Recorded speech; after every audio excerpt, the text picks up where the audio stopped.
एक वाक्य गणित के अनुसार कथन कहलाता है जब वह सत्य है या असत्य है। अगर वह सत्य या असत्य कुछ भी कहने की स्थिति में नहीं हो या दोनों ही कहने की स्थिति में हो तो वह वाक्य कभी भी गणितीय कथन नहीं कहलाएगा।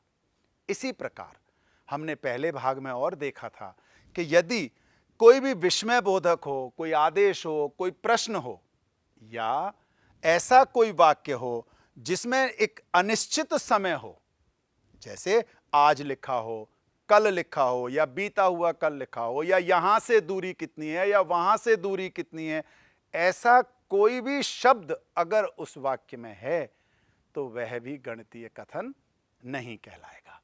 इसके बाद हमने उस पिछले भाग में देखा था निषेधन के बारे में। तो निषेधन किसी भी वाक्य का यानी नकारना या नेगेशन अगर हम करते हैं तो तीन प्रकार से कर सकते हैं। एक तो हम लिखेंगे यह वस्तु स्थिति नहीं है या यह असत्य है, और या फिर सीधा सीधा नहीं का प्रयोग भी कुछ वाक्यों में कर सकते हैं और इस तरह से हम उसका निषेधन करते हैं। अब हम आते हैं आगे। आइए, मिश्र कथन यानी संयुक्त कथन। जब हम संयुक्त कथन की बात करते हैं तो इसमें ऐसे गणितीय कथन जो हमारी कसौटी पर खरे उतरे हों, यानी जिन्हें हम वास्तव में गणितीय कथन कहते हैं, उन कथनों में को चाहे एक हो, दो हो या इससे अधिक हो, उनको और से या फिर या से संयोजक ऐसे शब्दों को मिला करके और जब हम बड़ा कथन बनाते हैं उसे हम कंपाउंड स्टेटमेंट या मिश्र कथन कहते हैं। जैसे बल्ब या बिजली के तार में कुछ खराबी है। अब यह ध्यान देने की बात है कि बल्ब के तार में कुछ खराबी है या बिजली के तार में कुछ खराबी है। खराबी कहां है? दो जगह हो सकती है, यानी दो कथन हैं गणित के। तो पहला कथन हुआ कि बल्ब में कुछ खराबी है, दूसरा कथन हो गया बिजली के तार में कुछ खराबी है। ये दोनों कथन एक संयोजक से मिले हुए हैं और वो संयोजक है या शब्द के द्वारा ये दोनों कथन जोड़े गए हैं, इसलिए इसको हम कंपाउंड स्टेटमेंट या मिश्र कथन कहते हैं। एक और कथन देखते हैं। 7 एक विषम संख्या है और 7 एक अभाज्य संख्या है।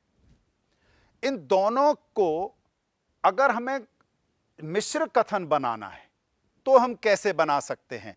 और के द्वारा बनाना है, हमें मालूम है। तो हम क्या बनाएंगे? 7 विषम और अभाज्य दोनों ही प्रकार की संख्या है।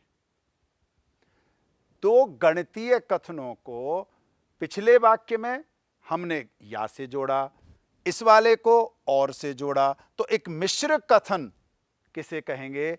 जो दो या दो से अधिक कथनों द्वारा बना हो, और इस स्थिति में जो एक कथन होगा उसे हम घटक कथन कहते हैं। अर्थात इस पूरे कथन में 7 विषम और अभाज्य दोनों ही प्रकार की संख्या है। इसमें दो घटक कथन हैं, एक 7 एक विषम संख्या है और दूसरा 7 एक अभाज्य संख्या है। आइए आगे और देखते हैं। निम्नलिखित मिश्र कथन के घटक कथन हमें पता करने हैं कि ऐसे कौन से दो घटक कथन हैं जिनसे ये बने हुए हैं।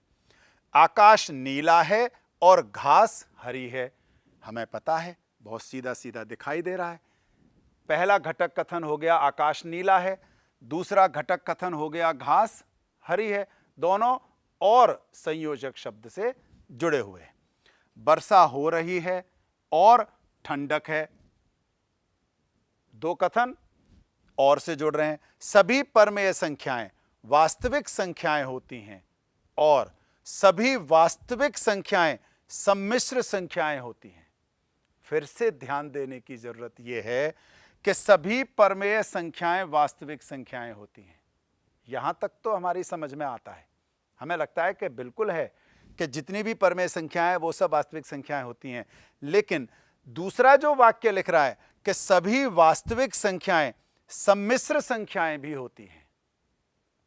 क्या ये सत्य है या असत्य, इसके फेरे में नहीं पड़ना। हमें क्या देखना है कि वह या तो सत्य होना चाहिए या फिर कथन असत्य होना चाहिए। यहां पर यह इसके प्रामाणिकता को पूरी तरह पालन कर रहा है। अतः यहां दो कथन हो गए, पहला सभी परमेय संख्याएं वास्तविक संख्याएं होती हैं, और दूसरा हो गया कि सभी वास्तविक संख्याएं सम्मिश्र संख्याएं होती हैं। इन दोनों कथनों को और से जोड़ा गया है। 0 एक धन संख्या है या एक ऋण संख्या है। फिर से दो वाक्य, 0 धन संख्या है या 0 एक ऋण संख्या है। या शब्द से इनको जोड़ा जा रहा है। तो हमारा इस गणितीय विवेचन में मुख्य रूप से घटक कथन, उस घटक कथन के आधार पर वह सत्य है या असत्य यह जानना, फिर सत्य और असत्य जान करके इनको किसी संयोजक से, चाहे वो और हो या कुछ और हो, उनसे जोड़ करके एक मिश्र कथन बनाना, यही इसमें एक मुख्य था। आइए आगे देखते हैं विशेष शब्द या वाक्यांश। अब हम ये देखेंगे कि अगर मैंने और के द्वारा या के द्वारा कोई गणितीय कथन बनाया तो पूरा गणितीय कथन अब सत्य होगा या असत्य होगा। इनके द्वारा कथन बनाना तो आ गया, लेकिन वह सत्य होगा पूरा या असत्य होगा, यह अब आगे देखते हैं कि गणितीय कथन में जो संयोजक शब्द है इनका बड़ा महत्व है। हम पहले बात करते हैं और की। किसी बिंदु का एक स्थान होता है और उसकी स्थिति निर्धारित की जा सकती है। ये दो घटक कथनों से बना है।